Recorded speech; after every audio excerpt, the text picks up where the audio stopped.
So I'm just having a little bit of a vent at the moment because I am reading this bad boy right here for school, and because I'm in the top class, we don't do it at school. We read it at home in our own time. And there's how many chapters?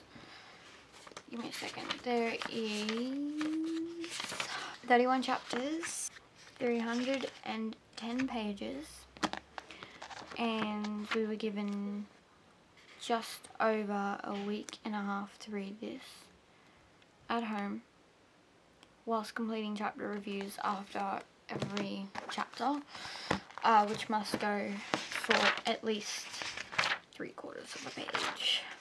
So I've taken up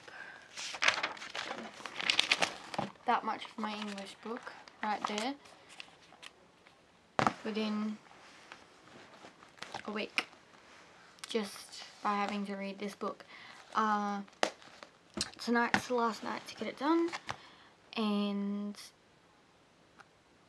last night, I should say this morning actually, I stayed up till 3:30 reading and doing the chapter reviews because it takes about 15-20 minutes to read a chapter and at least half an hour to do the chapter review, because we don't get chapter questions that we have to answer, and we can't just summarize the chapter.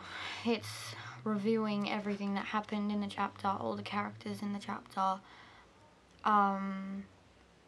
society in the chapter, comparing society then to society now, trying to find evidence of stuff in the chapter.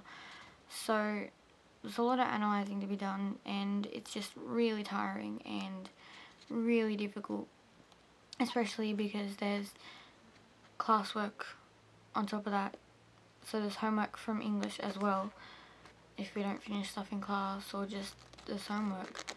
So